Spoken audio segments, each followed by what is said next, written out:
എറണാകുളത്ത് മഴക്കെടുതിയിൽ ഒരു മരണം. പൂത്തോട്ടയിൽ വള്ളം മറിഞ്ഞ് പുന്നക്കാവളി ചിങ്ങോറത്ത് സരസൻ മരിച്ചു. വൈകിട്ട് പെയ്ത അതിശക്തമായ മഴയിൽ നഗരത്തിൽ പലയിടത്തും വെള്ളക്കെട്ടുണ്ടായി. MG road, KSRTC bus stand, info park അടക്കമുള്ള ഭാഗങ്ങളിലും നഗരത്തിലെ നിരവധി കടകളിലും വെള്ളം കയറി. PT മുഹമ്മദ് ജസീം തയ്യാറാക്കിയ റിപ്പോർട്ട് കാണാം.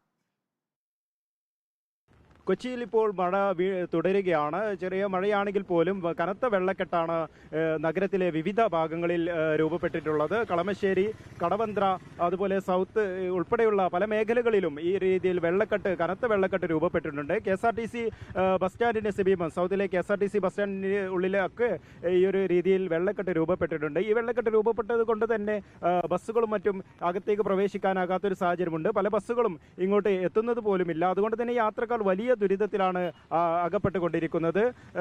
യാത്രക്കാർക്ക് പല ദൂരസ്ഥലങ്ങളിലേക്കും പോകേണ്ട യാത്രക്കാർക്ക് പലയിടത്തേക്കും പോകാനാകാത്ത ഒരു സാഹചര്യം കൂടിയുണ്ട്. പല യാത്രക്കാർ എപ്പോ വന്നത്? കുറേ സമയം, ഒരു മണിക്കൂർ കഴിഞ്ഞു. എന്താണ് ബസ് വരും, എന്താ അറിയിപ്പുണ്ടോ? ഒന്നും അറിയില്ല. കാരണം അങ്ങോട്ടേക്ക് ഇപ്പോൾ നമുക്ക് അന്വേഷണത്തിനൊന്നും ചോദിക്കാനൊന്നും പറ്റില്ല. ഫുള്ളായിട്ട് വെള്ളം കിടക്കുകയാണ്. നമ്മൾ കുറച്ച് സമയം ഇവിടെ വന്ന് നിൽക്കുന്നത്. ഇവിടെ ബസ് ഇവിടെ വരുന്നുണ്ട്.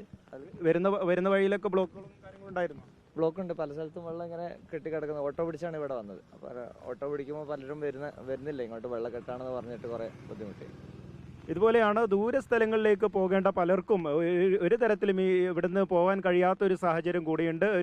ബസ്സുകൾ പലതും ഇങ്ങോട്ട് കയറുന്നില്ല. ബസ് സ്റ്റാൻഡിൻ്റെ പ്രവർത്തനം പൂർണ്ണമായും അകത്തേക്ക് പ്രവേശിക്കാനാകാത്ത വിധത്തിലാണ് ഇപ്പോൾ മനസ്സിലാകുന്നത്. കാരണം യാത്രക്കാരെല്ലാം പുറത്തിറങ്ങിയാണ് ബസ്സിന് കാത്തിരിക്കുന്ന ഒരു സാഹചര്യമുണ്ട്.